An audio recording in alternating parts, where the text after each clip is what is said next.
দেশে ফিরিয়ে আনার ক্ষেত্রে গুরুত্বপূর্ণ ভূমিকা রাখবে। আমার বন্ধুবান মাহমুদ ইকবাল বলেছে সামনে হয়তো আরেকটা আন্দোলন থাকতে পারে।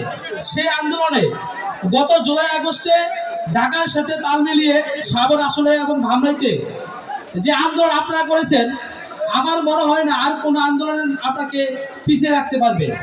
সর্বাগ্যে আপনাদের সেই ভূমিকা থাকবে, সেই আশাবাদ ব্যক্ত করে আজকের এই সম্মেলন সুশৃঙ্খল হওয়ার জন্য সবাইকে ধন্যবাদ জানাই।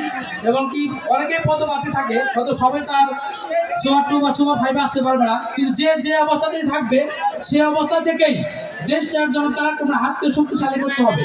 এবং সেই আশাবাদ ব্যক্ত করে আমি আমার বক্তব্য শেষ করছি।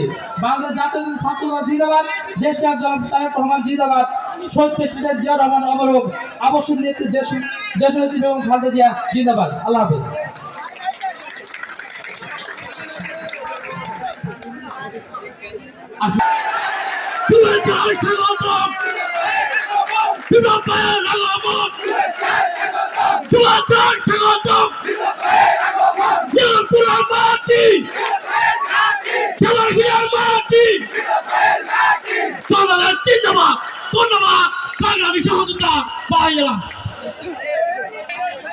এই কর্মী সম্মেলন সফল করার লক্ষ্যে যাদের পরিশ্রম ত্যাগ, তাদের সকলকে জানাই অসংখ্য ধন্যবাদ।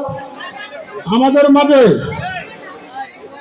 এই মুহূর্তে বক্তব্য নিয়ে আসবেন মিয়ারপুর ইউনিয়ন ছাত্রদলের কর্মী সম্মেলনের সভাপতি